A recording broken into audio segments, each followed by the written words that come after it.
ছিল arts student হয়েও সে এখানে সায়েন্সের সাবজেক্টে পড়ছে। সো যারা যারা বাংলাদেশের চিন্তা করতেছেন যে আপনি বাংলাদেশে আর্টসের স্টুডেন্ট কিংবা কমার্সের স্টুডেন্ট, কিন্তু আপনার গোল ছিল অন্য কিছু পড়া কিংবা আপনার কোনো একটা শখ অন্য কিছু পড়ার, সায়েন্সের কোনো একটা subject, Canada is a good place for that.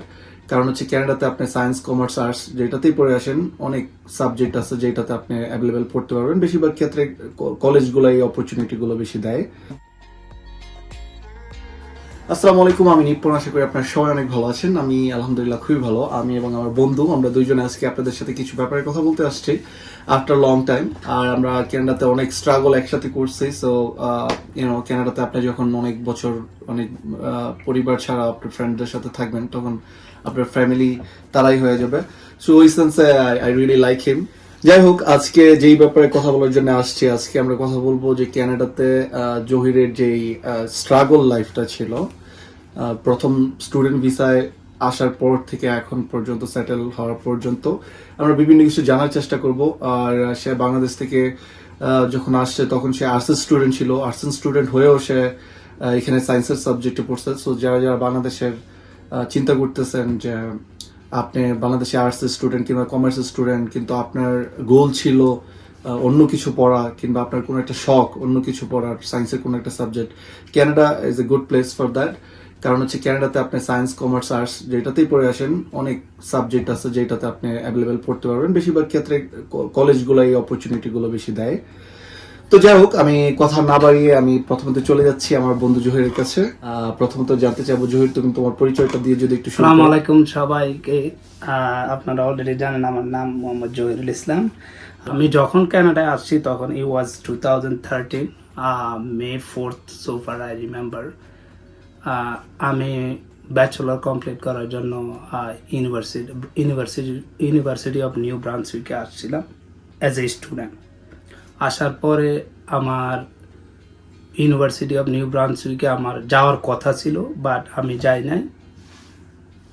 আমি টরন্টোতে যখন ল্যান্ড করছি তখন আমার ফ্রেন্ডদের সাথে আমি এক সপ্তাহ থাকার পরে আমি রিয়েলাইজ করলাম ওইখানে যাওয়ার পরে হয়তো আমার কিছু প্রবলেম হইতে পারে, যেহেতু আমি আমার ফ্যামিলির সাথে সবসময় থাকতাম।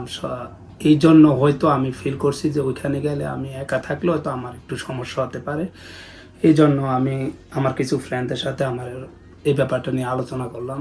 পরবর্তীতে ফ্রেন্ডরা সবাই যখন আমাকে একটা অ্যাডভাইস করলো যে হ্যাঁ, তোমার স্টাডি পারমিটে তোমার ওই রকম কোনো রিকোয়ারমেন্ট নাই যে তুমি ওইখানেই পড়ালেখা করতে হবে, ইটস আপ টু ইউ। তখন আমি চিন্তা করলাম যে না, ঠিক আছে, ওই রকম রিকোয়ারমেন্ট যেহেতু নাই, টরন্টোতে already I have few friends, আমার এখানে থাকাটাই ভালো হবে। সো পরবর্তীতে আমি ডিসিশন চেঞ্জ করলাম।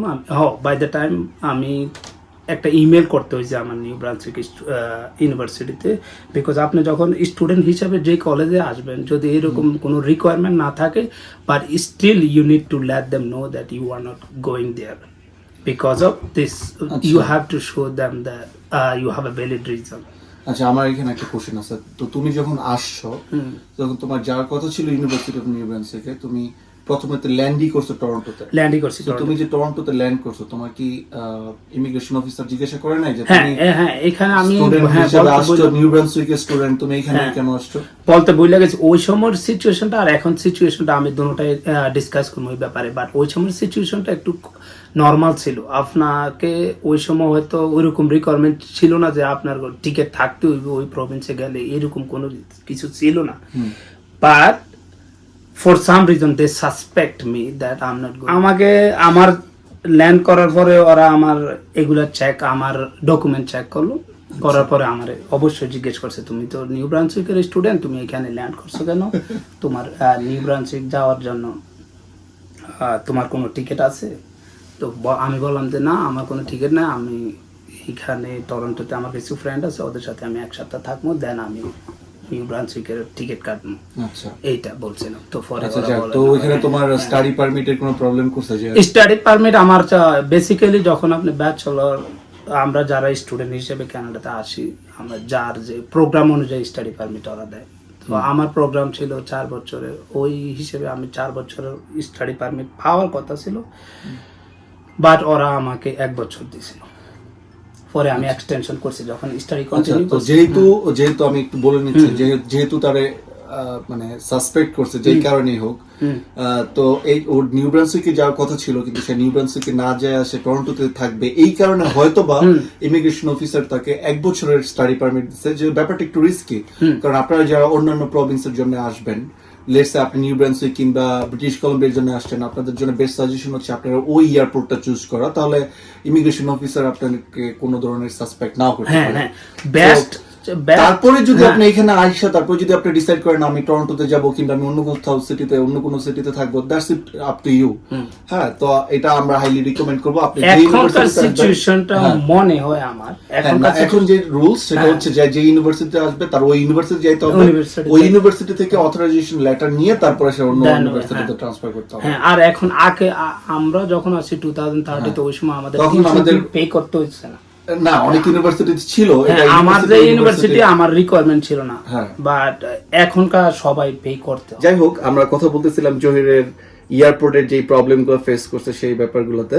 অ্যাজ এ স্টুডেন্ট হিসেবে আসা, কারণ হচ্ছে আপনি যখন স্টুডেন্ট হিসেবে আসবেন আপনার প্রথম চ্যালেঞ্জ হবে এয়ারপোর্টে ইমিগ্রেশন অফিসাররা থাকবে, তারা পুলিশের ড্রেস পরা থাকবে। সো আমরা তো বাংলাদেশে একটু নার্ভাস থাকি। হ্যাঁ, অবশ্যই আমরা পুলিশের ব্যাপারটা অবশ্যই আমরা যারা মনে করেন দেশ থেকে আসি সবারই মনে করে এয়ারপোর্টে ল্যান্ডিং করার পরে কি কোয়েশ্চেন করতে পারে, doesn't matter how well is speak English, but still তোমার বা আপনাদের সবারই একটা মনের ভিতরে একটা ভয় কাজ করে যে কিভাবে কোয়েশ্চেন করবো, আমাকে কিভাবে হ্যান্ডেল করতে হবে, আমাকে কিভাবে আনসার করতে হবে।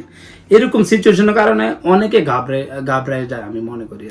হ্যাঁ, ঘাবড়ানোর সিচুয়েশনটা তৈরি হয়। আমাদের মনে হয় যে ঘাবড়ানোর কোনো ব্যাপার নাই। আপনার একটা জিনিস মনে রাখতে হবে, আপনি এই দেশে লিগালি আসতেছেন, আর এই দেশের স্টুডেন্ট ভিসা একটা রিওয়ার্ডেড ভিসা। সো এখানে নিজেদেরকে কনফিডেন্ট লো করার কোনোই মানে নেই। আপনি কনফিডেন্ট থাকবেন, যা সত্য তাই বলবেন। আর সে বেসিক কোশ্চেন্স করবে, সে হয়তো জিজ্ঞাসা করবে আপনার পাসপোর্ট দেওয়ার জন্য, আপনার জিজ্ঞাসা করবে আপনি কতদিনের জন্য থাকবেন কিংবা কোন প্রোগ্রামে থাকবেন, এইসব বেসিক কোশ্চেন, এগুলো আপনি ইউ অলরেডি নো। তো যাই হোক, এখন তোমার তারপর থেকে আমরা শুরু করি। এয়ারপোর্ট থেকে যখন তুমি বের হইছো, তো তুমি তো তোমার নিশ্চয়ই তোমার 2-3 জন ফ্রেন্ড একসাথে আসছিল। আমরা আসছিলাম ধরো 3 থেকে 4 জন। হ্যাঁ, তো তারপর তোমাদের কি কেউ রিসিভ করতে আসছে? হ্যাঁ, রিসিভ করতে আসছে। আমার এক ফ্রেন্ড ছিল, উনি আমাদেরকে রিসিভ করতে আসছে। আচ্ছা, 4 জনের মধ্যে একজনকে ওর এক আত্মীয় বা কেউ কোনো একজন নিয়ে গেছে, আর 3 জন আমরা, রাইট? আচ্ছা, 3 জনের মধ্যে আমার ফ্রেন্ড আইসা আমাদেরকে পিক আপ করলো। পিক আপ করার পরে 3 জনের মধ্যে আমাদের আরেক ফ্রেন্ড, ও আমাদের পরিচয় কিন্তু বিমানে।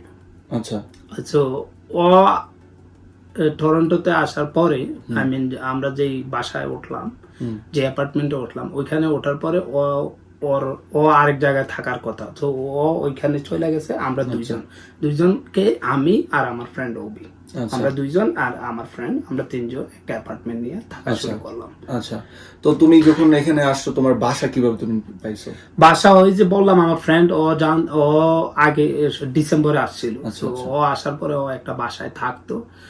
যখন শুনলো যে আমরা অ্যাপ্লিকেশন করছি বা আমাদের অ্যাপ্লিকেশন অ্যাকসেপ্ট করছে, আমরা আসতেছি এখানে অ্যাজ এ স্টুডেন্ট হিসেবে, তখন ওনার সাথে আমরা ডিসকাস করলাম। যে উনি যেহেতু বললো যে তোমরা যদি টরন্টোতে থাকো তাহলে আমরা 3 জনে মিলে একটা অ্যাপার্টমেন্ট নিয়ে থাকা।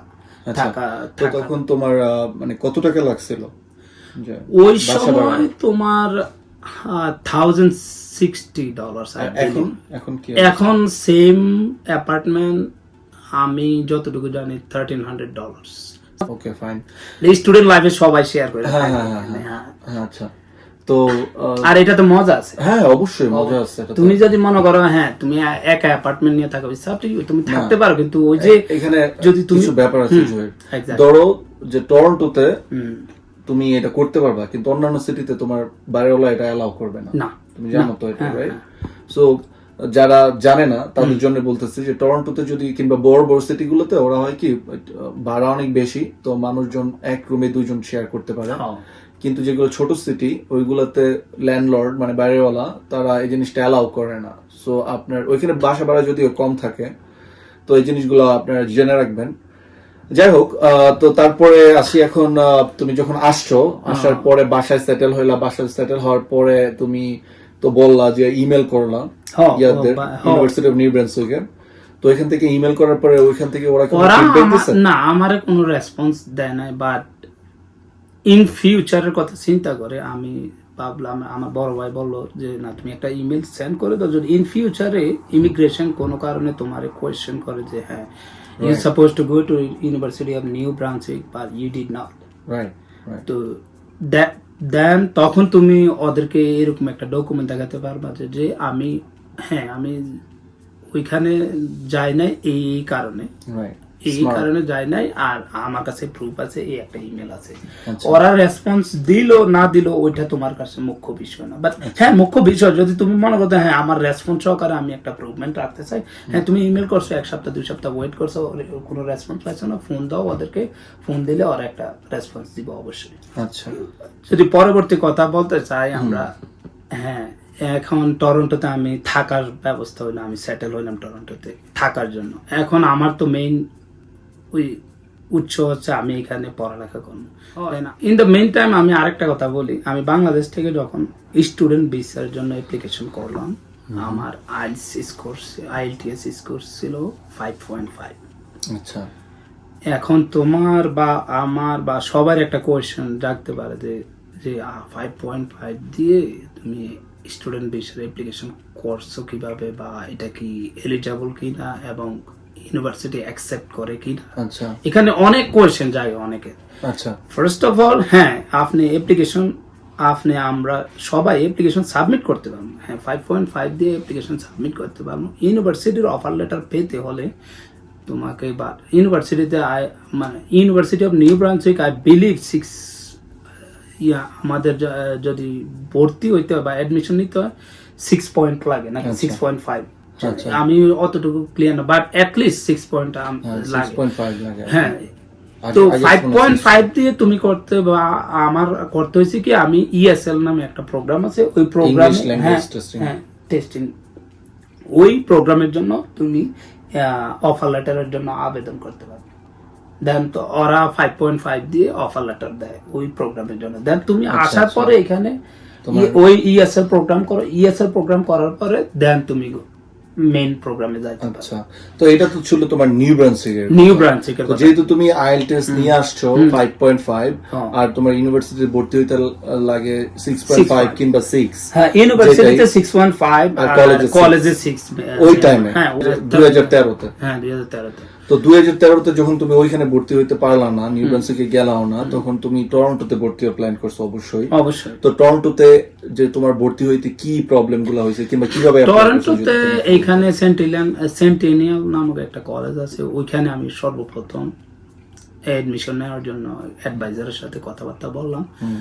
ফর সাম রিজন আমি সেন্টিনিয়াল কন্টিনিউ করতে পারলাম না। দেন আমাকে আমার অ্যাডভাইজার তোমার একটা কোন সাবজেক্টে ভর্তি হয়েছিল? সেন্টিনিয়ালে প্রথমে আমি হসপিটালিটি নিয়ে ভর্তি হয়েছিলাম। আচ্ছা, তো তুমি ইংলিশ না এই তো ইংলিশ কোর্স করতে হবে, বিকজ আমার তাহলে তুমি সেন্টিনিয়ালে ইএসএল কোর্স করতে হয়েছিল। আচ্ছা, এন্ড দেন আমার ইএসএল কোর্স করার পরে 2টা সেমিস্টার ইএসএল কোর্স করতে হইতো। সো 2টা সেমিস্টারে এখন তোমার ইএসএল করলে তুমি যে টাকা পে করতে হবে, তুমি মেইন প্রোগ্রামের জন্য সেম টাকা পে করতে হবে। হ্যাঁ, that means like $7,000 to $8,000 to do ESL program X semester, which is very expensive. Yeah. And ESL program তুমি তো জানো এটা জাস্ট তোমার একটা মনে করো প্রিরেকুইজিট সাবজেক্ট, এটা কোনো তোমার প্রোগ্রামের সাথে কোনো কিছু রিলেটেড না। যাই হোক, ফর সাম রিজন আমি কন্টিনিউ করলাম না সেন্টিনিয়ালে, এটা ই was too expensive for me. And then আমার অ্যাডভাইজারের সাথে আমি একটু এই ব্যাপারে ডিসকাস করাতে অ্যাডভাইজারে আমারে অ্যাডভাইস করলো যে একটা ইংলিশ স্কুল আছে, ওইটার নাম ইউএমসি।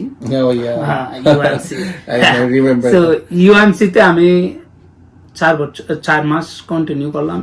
ওইটাও আবার EAP, English academic something like that. English for academic purpose. English for academic purpose, ওই একটা প্রোগ্রাম 4 মাসে ছিল, ওইটা কন্টিনিউ করার পরে দেন যখন আমার কন্টিনিউ হয়ে গেল, বাই দ্য টাইম আবার আমার ওয়ার্ক স্টাডি পারমিট এক্সপায়ার্ডের সময় হয়ে যেত। Oh God. Oh man, it was a disaster.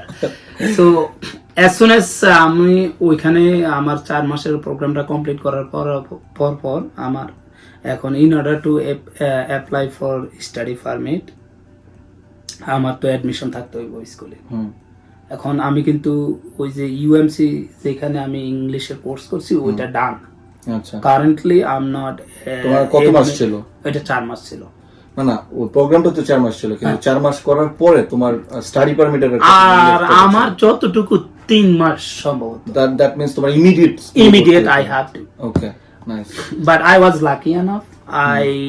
like ওই সময়টা তোমার সামার টাইম ছিল। আচ্ছা, and September to 2013 September to December পর্যন্ত আমি স্টুডেন্ট ছিলাম সেন্টিনিয়াল কলেজে। আচ্ছা, দেন আমি মুভ করলাম from January to until April. Yes, exactly, হ্যাঁ, English ডেটটা এর জন্য। মনে নাই আমার। আচ্ছা, হ্যাঁ, ইএসএল। ওইখানে তারপরে তুমি এখন সামার সেমিস্টারের জন্য রেডি? সামার সেমিস্টারের জন্য আই ওয়াজন্ট রেডি, বিকজ আমি ওই সময় আমি একটু ব্রেক নিতে চাইছিলাম। বাই দ্য সেম টাইম তোমার তো 3 মাস আছে হ্যাঁ, স্টাডি হ্যাঁ, পারমিট। এই এখন আমি আসতেছি। আমি চিন্তা করলাম সেন্টিনিয়ালে ব্যাক করবো। সেন্টিনিয়ালে ব্যাক যাওয়ার পরে ওরা বলতেছে যে হ্যাঁ তুমি সামারে কন্টিনিউ করো। By the time for some reason I don't know why I change my mind. Like আমি হসপিটালিটি আর করবো না, আচ্ছা, আমি করবো। আমার এরকম একটা চিন্তা আছে সায়েন্স রিলেটেড কোনো কিছু করা। তারপরে তুমি কোন সাবজেক্টে অ্যাপ্লাই? আমি এবার আমার মানে আমি একটু রিসার্চ শুরু করলাম। আমি কিছু ফ্রেন্ডদের সাথে এই জিনিসটা শেয়ার করলাম। অ্যাজ এ আর্টসের স্টুডেন্ট মনে করো 75% পিপল তারা বলছে যে না তুমি এটা কইরো না, এটা because as a international student we pay lot of money, $7,000 every semester. So that was a tough call. হ্যাঁ, টাফ কল। দেন 25% পিপল এর উপরে আমি ডিপেন্ড করে আমি ডিসিশন নিলাম যে আমি অনেকগুলো সাবজেক্ট দেখলাম। দেখার পরে আমি একটা সাবজেক্টের প্রতি বেশি আগ্রহ হইল, যেটা হচ্ছে তোমার ইলেকট্রনিক ইঞ্জিনিয়ারিং টেকনিশিয়ান। আচ্ছা, তো 2 বছরের ডিপ্লোমা? হ্যাঁ, এটা অ্যাডভান্স ডিপ্লোমা আছে আর 2 বছরের ডিপ্লোমা আছে। সো আমি ভাবলাম আমার 2 বছরে আমি কন্টিনিউ করি, দেন দেখা যাবে পরবর্তীতে কি হয় না হয়। দেন এখন সেন্টিনিয়ালে গেলাম। সেন্টিনিয়ালে ওই কোর্স অ্যাভেলেবল না আনটিল নেক্সট উইন্টার, আচ্ছা, next not even winter. September. Wow. So summer, from May to By the until same time, 8 months আমার এক গ্যাপ তৈরি হয়ে গেল। হ্যাঁ, কিন্তু বাই দ্য সেম টাইম তো তোমার স্কুলে Study, যাইতেই হবে হ্যাঁ। স্টাডি পারমিট এক্সটেন্ড করতে। And then আমি কি করলাম, বাই দ্য টাইম আমি ভাবলাম যে যদি if I don't have any option then আমি যে প্রোগ্রামে এখন অ্যাভেলেবল ওইটাতে ঢুকবো। সেনেকাতে আসলাম, যেহেতু অপশন আছে একটু ঘুরে দেখি বিভিন্ন জায়গায় কথাবার্তা বলে। সেনেকাতে আসলাম, অ্যাডভাইজারের সাথে কথা বললাম। অ্যাডভাইজারে বললো যে আমাদের এখানে তোমার ইয়ে নাই, কি জানি বলতেছিলাম, ওই যে আমি যে সাবজেক্ট করবো এই সাবজেক্ট তোমার অ্যাভেলেবল নাই এট দিস মোমেন্ট। ওইটা জানুয়ারি থেকে শুরু হইব। আচ্ছা, Not next year in January. summer semester, not in বুঝছি। fall বুঝতে semester. পারছি। বাই দ্য ওয়ে, সেনেকা হচ্ছে অনেক ভালো একটা স্কুল, সেনেকা কলেজ। টরন্টোতে ভালো ভালো কয়েকটা কলেজের ভিতরে সেন্টিনিয়াল কলেজ, সেনেকা কলেজ, জর্জ ব্রাউন কলেজ, এই কলেজগুলো অনেক পপুলার। আচ্ছা, যাই হোক। দেন এখন আমি অনেক মানে 1 সপ্তাহ লাগছে আমার ডিসিশন নিতে, বিকজ এটা was a tough decision. Of course, because সময় কম। হ্যাঁ, সময় কম। স্টাডি পারমিট চেঞ্জ হয়ে যাচ্ছে, মানে সময় শেষ হয়ে যাচ্ছে। এন্ড দেন তোমার আমি যেটা করলাম 1 সপ্তাহ পরে আমি একটা ডিসিশন নিলাম যে না আমার তো মানে বাই ল আমি 2 সেমিস্টার কন্টিনিউ করছি। By law I can get 1 semester for vacation. আচ্ছা, সো ওই হ্যাঁ আমি এডমিশন থাকতে হইব বা কলেজ কন্টিনিউ করতে হইব তখনই যখন নাকি তোমার ইয়ার 2টা সেমিস্টার কন্টিনিউ না থাকবো, তখন তুমি কন্টিনিউ থাকে ওয়ার্ক পারমিট বলো আর স্টাডি পারমিট বলো ওইটাতে অ্যাপ্লিকেশন করতে পারবো। বুঝছো তো কোনটা বলছি? বুঝছি। দেন আমি ডিসিশন নিলাম যে ওকে আমার তো ডিসিশন আমি ও স্টাডি পারমিটের জন্য অ্যাপ্লিকেশন করবো।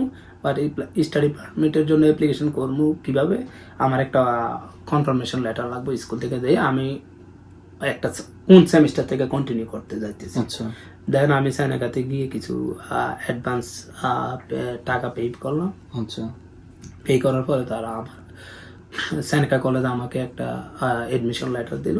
আচ্ছা তো এডমিশন লেটারটা তোমার কবে থেকে স্টার্ট হলো? এটা জানুয়ারি থেকে, মানে নেক্সট ইয়ার তুমি নেক্সট এপ্রিলে, ইয়ার, হ্যাঁ 2014 এর ধরো মেয়ের কথা হ্যাঁ। বলতেছি এটা। তার মানে তুমি এপ্রিলে গেছো, এপ্রিলে গিয়ে টিউশন ফিস জমা দিয়ে নেক্সট ইয়ার 2015 না আমি গেছিলাম এর মনে জন্য। হয়, হ্যাঁ মেতে গেছি, মেতে, হ্যাঁ মেতে ধরো এপ্রিল মে যাই হোক 2015 এর জানুয়ারি থেকে ভর্তি হবা ওই কনফার্মেশন লেটার, হ্যাঁ এডমিশন লেটার যেটা, কারণ হচ্ছে এই লেটারটা দিয়ে তুমি হ্যাঁ, then স্টাডি পারমিট, এটার সাথে তুমি আরেকটা ফাইল তোমার নিজে অ্যাটাচ করতে হবে, যেটা হচ্ছে কি তোমার একটা এক্সপ্লেনেশন লেটার, যে তুমি 2 সেমিস্টার কেন গ্যাপ। আচ্ছা তখন তোমার এক্সপ্লেনেশন লেটার দিতে হবে যে এই আমার চুজ করা subject is not available at this moment, এই কারণে আমাকে 1 সেমিস্টার বা 2 সেমিস্টার ওয়েট করতে হইব। মানে যতটুকু মানে এক্সপ্লেনেশন দেওয়া যায় আর কি। আচ্ছা ওই- মানে but you want to main- clear হ্যাঁ, yourself, হ্যাঁ বাট মেইন থিং তোমার একটা অ্যাডমিশন লেটার লাগবে। মানে এটা তো মনে করো তোমার যে লেটারটা এটা হলো তোমার মুখের কথা, আচ্ছা বাট অ্যাডমিশন লেটার যেটা এটা এটা তো এটা হলো একাডেমিক, হ্যাঁ। এটা মনে করো এটার গুরুত্ব বেশি। ওটার পাশে হ্যাঁ যে explanation letter is not required. আচ্ছা বাই দ্য ওয়ে আমি এখানে একটু শেয়ার করতে চাই একটা ব্যাপারে। ahead. লোক এই জিনিসগুলো হচ্ছে স্মার্ট কেন, আপনি এখানে সবকিছুতে মানুষ ইমিগ্রেশনে ক্লিয়ার থাকতে চায়। আপনি কানাডাতে আসার পর থেকে যতদিন না পর্যন্ত আপনার পার্মানেন্ট রেসিডেন্সি হবে, তো পিআর যতদিন পর্যন্ত পিআর হবে তার প্রত্যেকটা দিনের হিসাব আপনাকে দিতে হবে। এক্স্যাক্টলি, So, হ্যাঁ ও তো দিন তুমি লাস্ট 10 ইয়ার্স কি করছো এটা হ্যাঁ, পুরো তো ইনফরমেশন। ওই সেন্সে যে সে যে জিনিসটা করছে সেটা অনেক ওয়াইজ ছিল। আমি বলবো এই কারণ হচ্ছে সে প্রথমত অফার লেটারটা নিচ্ছে, তার কাজ তার স্টাডি পারমিট শেষ হয়ে যাচ্ছে, ওটা এক্সটেন্ড করতে হলে তার স্কুলে ভর্তি থাকতে হবে। আর বাই দ্য সেম টাইম যেহেতু তার কোর্সটা অ্যাভেলেবল ছিল না ওই টাইমে, সে সেই জন্য একটা লেটার লিখছে। এই লেটারটার জন্য ইমিগ্রেশন অফিসার হয়তো বা এটা পড়ে যখন দেখবে ইটস মেক সেন্স, কারণ তার প্রোগ্রাম অ্যাভেলেবল না, তো মানুষের চেঞ্জ হয়ে যাবে। আমার মুখের কথা ওরা বিশ্বাস করে না, ওরা অবশ্যই স্কুলের That সাথে was very smart contact call. করবো, বাট তুমি তোমার সব সময় ইমিগ্রেশনের সাথে ক্লিয়ার থাকাটা বেটার আমি মনে করি। হ্যাঁ Because দ্যাটস ট্রু দো। আই মিন তুমি অনেক মানুষ এই জিনিসটা অনেক কেয়ার করে না, কিন্তু পরবর্তী সময় দেখা যেতেছে এগুলো তাদের অনেক প্রবলেম হয়। Problem middle of your study, মনে করো তুমি হঠাৎ করে 2 সেমিস্টার করলে, হঠাৎ করে কোনো কারণে তোমার স্টাডি পারমিট এক্সটেন্ড করতে পারো না, what are you gonna do? You have to go back, no choice. ওরা যদি তোমাকে রিফিউজ করে স্টাডি পারমিট দিব না এরকম পয়লা কিছু রিফিউজ করে, you have nothing to do. আচ্ছা দে চিয়ার্স। চিয়ার্স। যেহেতু আর্টস স্টুডেন্ট ছিলাম, আবার তুমি আর্টস স্টুডেন্ট হয়ে তুমি এখন সায়েন্সের একটা সাবজেক্টে পড়তেছো, তো তোমার কি ধরনের ডিফিকাল্টিজ গুলো ছিল যদি একটু বলতা, তাহলে যারা ধরো যে অনেক মানুষ থাকে না যারা ডিফারেন্ট ব্যাকগ্রাউন্ডের, তারপর তারা সায়েন্সের কোন সাবজেক্টে পড়তে চায় ড্রিম, তো তারা অনেক ইন্সপায়ার্ড হবে যদি তুমি একটু বলতা। বেসিক্যালি যারা আর্টসে পড়ালেখা করছি আমরা দেশে, এখানে আসার পরে আমরা যদি মনে করি যে হ্যাঁ আমরা একটু অন্য কিছু নিয়ে পড়ালেখা করবো, যেমন আর্টসে থাকা সত্ত্বেও কমার্সে পড়ালেখা করার চিন্তাধারা করলে আমি বলবো না এটা কোনো রং decision, it's all about your confidence. আচ্ছা এখন হ্যাঁ অ্যাট দ্য বিগিনিং আমি যখন আমার প্রোগ্রাম শুরু করলাম, at the beginning everything was new for me, everything was new and it was very tough. আচ্ছা আমি কত রাত্র আমি স্কুলে ছিলাম, I have no idea. Almost everyday লাইব্রেরিতে, কমন রুমস, রাত্র বাসা আসি নাই, ফ্রেন্ডরা ফোন দিয়েছে কই তুই, আমি লাইব্রেরিতে, আচ্ছা because it was a tough decision for me and I made it. তোমার কোর্সটার নাম কি ছিল? Electronic engineering technician. আচ্ছা সো আমার প্রোগ্রামের সর্বপ্রথম যে জিনিসটা আমার কাছে মনে করে একেবারে নিউ ছিল ওইটা ছিল প্রোগ্রামিং। আচ্ছা প্রোগ্রামিং সম্বন্ধে আই হ্যাড নো আইডিয়া। আচ্ছা এবং প্রথম দিন ক্লাস শুরু করার পরে প্রথম ক্লাসে তো আমাদেরকে প্রোগ্রামিং এর বেসিক কিছু শিখাইছে, স্যার দেখাইছে যে এটা এইভাবে ওইটা এইভাবে। I was like, oh no, it's not for me. I was about to quit my hope. I swear to God. কতদিন পরে? At the very first day. First week, Yeah, very first day. First ডেতেই তুমি Yeah. Decide করে নিছো, no that's not gonna happen. No. And then programming class গেলাম, and then গেলাম basic আচ্ছা। electricity একটা class. সবই তোমার new. Everything, man. Basic electricity, series parallel, এগুলা কিছু ফর্মুলা আছে, এগুলা ফর্মুলা very easy. আচ্ছা, এগুলা মানে ম্যাথ তো ফর্মুলা গুলো তোমার মনে রাখলে everything will be easy for you, but আমার জন্য as a arts student it was very tough. আচ্ছা, first semester I was way too lost. আচ্ছা। As soon as I finish my class, একটা question, by the same time তোমার যেহেতু তুমি জানুয়ারিতে ভর্তি হইছো, বাই দ্য সেম টাইম তুমি work permit, I mean like study permit অবশ্যই আমার কত দিনের পাইছিল? স্টাডি পারমিট ওই সময় উইথিন 1 month or 2 months এর মধ্যে ওরা দিয়ে দিত। মানে কত দিনের জন্য পাইছিলাম? ও 2 বছরে? না, পরে হ্যাঁ 2 বছরে পাইছি। মানে পুরো কোর্সটা যতদিন ডিউরেশন ছিল হ্যাঁ, দ্যাটস নাইস। এন্ড দেন যেটা বলতেছিলাম, আমার যখনই আমার ক্লাস শেষ, হ্যাঁ, মনে করো আমার সকালবেলা একটা ক্লাস ছিল 8টা থেকে 10টা, আচ্ছা, আবার 11টা 12টা 2 ঘন্টা আমার ব্রেক, হুম, আবার 1টা থেকে আমার আরেকটা ক্লাস আছে। সো দেখা যায় তো আমি ওই 2 ঘন্টার জন্য আমি আমার এখানের এই সিস্টেমটার কারণে আমি আসলে এই রিস্কটা নিয়েছি, যে সিস্টেম যেভাবে এখানে আমাদেরকে এজ এ স্টুডেন্ট হিসেবে আসার পরে স্কুল কলেজে যে ফেসিলিটিগুলো আমাদেরকে দেয়, এটা আসলে রিয়েল লাইফে বা আমরা যদি এখানে না আসি, এখানে না ভর্তি হই, তাহলে এটা আমরা মুখের কথা বিশ্বাস করার মতো।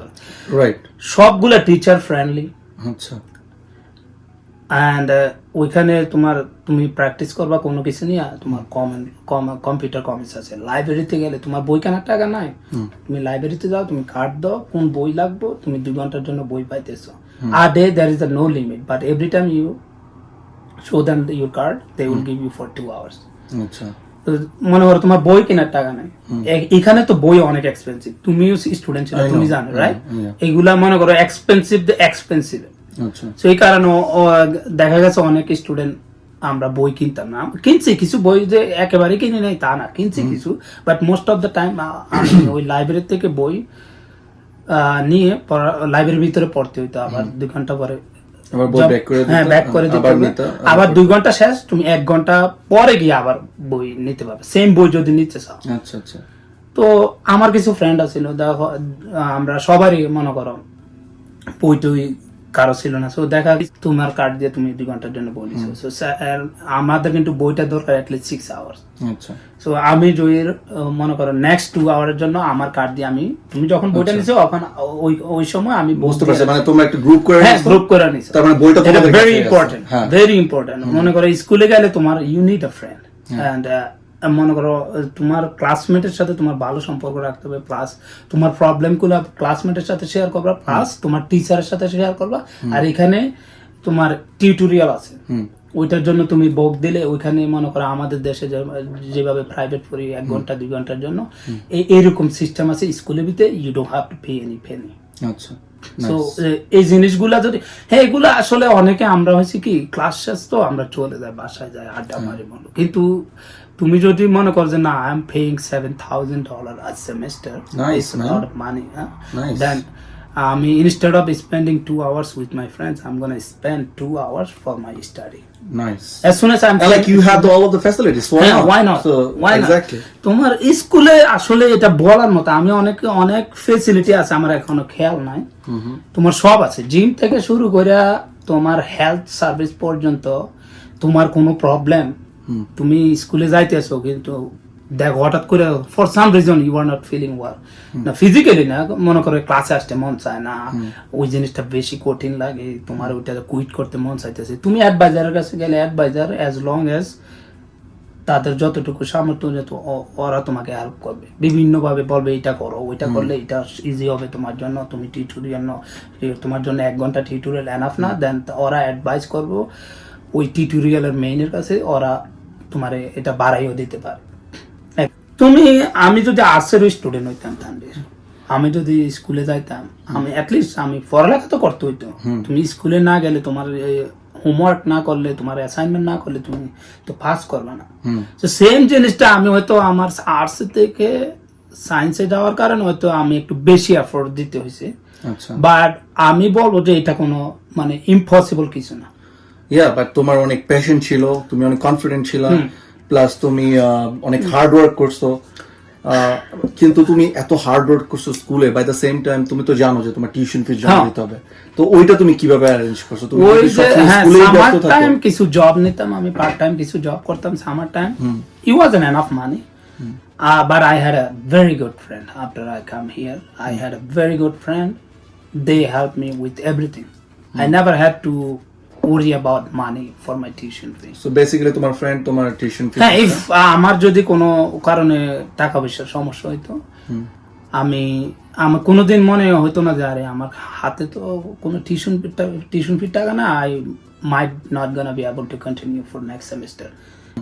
মানে আমার সেমিস্টারে at the beginning to last সবসময় আমার খোঁজ রাখতো যে হ্যাঁ তোমার পড়ালেখার কি অবস্থা, এখন সেমিস্টার তো শেষ, তোমার কি আর কয়টা সেমিস্টার আছে, এখন নেক্সট সেমিস্টার কি টিউশন ফি কোনো ব্যবস্থা হয়েছে নাকি অসুবিধা।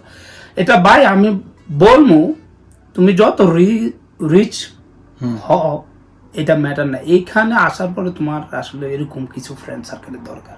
That's true. এটা কেবল যে তোমার ফাইন্যান্সিয়াল সাপোর্ট দিবে তা না, তোমার মেন্টালি থেকে শুরু করে তোমার সোশ্যাল লাইফ সব জায়গাতে তোমার ফ্রেন্ড সার্কেল দরকার। রাইট। আর এটা ছাড়া তুমি যদি মনে করো না আমি একা থাকতে চাবো, তুমি you will be sick very soon. Right. তো এই কারণে আমি যেটা বলতেছি, আমার হ্যাঁ স্ট্রাগল করছি, এই স্ট্রাগল যে স্কুলে যে এক্সট্রা সময়গুলো দিছি এগুলা আই উড সে আমার ফ্রেন্ডদের কারণে এটা সম্ভব হয়েছে, বিকজ আচ্ছা। আমি otherwise if I had to work beside my study as a full time, then it would have been hard for me, because science যে আমি যে সাবজেক্টে পড়ালেখা করছি এটাতে পড়ালেখার পাশাপাশি তুমি কোনো কাজ যদি ফুল টাইম করার চিন্তা করো, then it would be messed up. It's a very tough, man. হ্যাঁ, এটা একটা মানে অনেক হার্ড, কারণ হচ্ছে যারা ইন্টারন্যাশনাল স্টুডেন্ট বেশিরভাগ সময় আমাদের ইচ্ছে করে অনেক একটা ভালো সাবজেক্টে পড়তে, Exactly. কিন্তু বাই দ্য সেম টাইম সবার তো তোমার মতো ফ্রেন্ড থাকে না। Exactly, হ্যাঁ। So দেখা যাইতেছে like I had a lot of friends, but financially কেউ আমাকে সাপোর্ট দেওয়ার মতো কেউ ছিল না। রাইট। আর হয়েছে কি একটা সময় এখানে আসার পরে যখন মনে করো এক সেমিস্টার ফ্যামিলি থেকে টাকা আনলাম, সেকেন্ড সেমিস্টার ফ্যামিলি থেকে টাকা আনলাম, থার্ড টাইম গিয়া মানে নিজের একটু ফিল অত টাকা ফ্যামিলির বারবারে এভাবে মনে করো ফোর্স করা, ফ্যামিলি তো মা বাপ বলো ভাই বোন বলো সবাই দেখবো যে না আমার ভাইয়ের পড়ালেখার জন্য somehow we need to manage that money. So এই কারণে আমি বলতেছি এইখানে আমাদের অপরচুনিটি আছে পড়ালেখার পাশাপাশি সামারে গ্যাপ নেওয়ার পরে সামারে যদি আমরা একটু কষ্ট করি বা কোনো ভালো একটু জব করি, অ্যাটলিস্ট 1-2 সেমিস্টারের টাকা ম্যানেজ করা সম্ভব। আমরা শুনতেছিলাম জহিরের কলেজ লাইফের যে স্ট্রাগল ছিল, আই মিন এখানে স্টুডেন্ট ভিসায় আসার পর যে এই ধরনের স্ট্রাগল গুলো সে ফেস করছে এগুলো এখন আমরা তার কাছে জানবো এবং শুনবো যে কলেজ শেষ করার পরেও কিন্তু একটা বড় স্ট্রাগল আছে, সেটা হচ্ছে পিআর এর স্ট্রাগল। এই পিআর কিভাবে পাইতে হয়, পার্মানেন্ট রেসিডেন্সির যে একটা ঝামেলা, এটার যে রিকোয়ারমেন্টস গুলা এগুলো তো ফুলফিল করতে হবে, তা নাহলে তো আপনাকে পার্মানেন্ট রেসিডেন্সি তারা দিবে না। সো এখন আমরা ওই ব্যাপারগুলো জানবো, আপনারা আমাদের সাথেই থাকুন, দেখা হবে।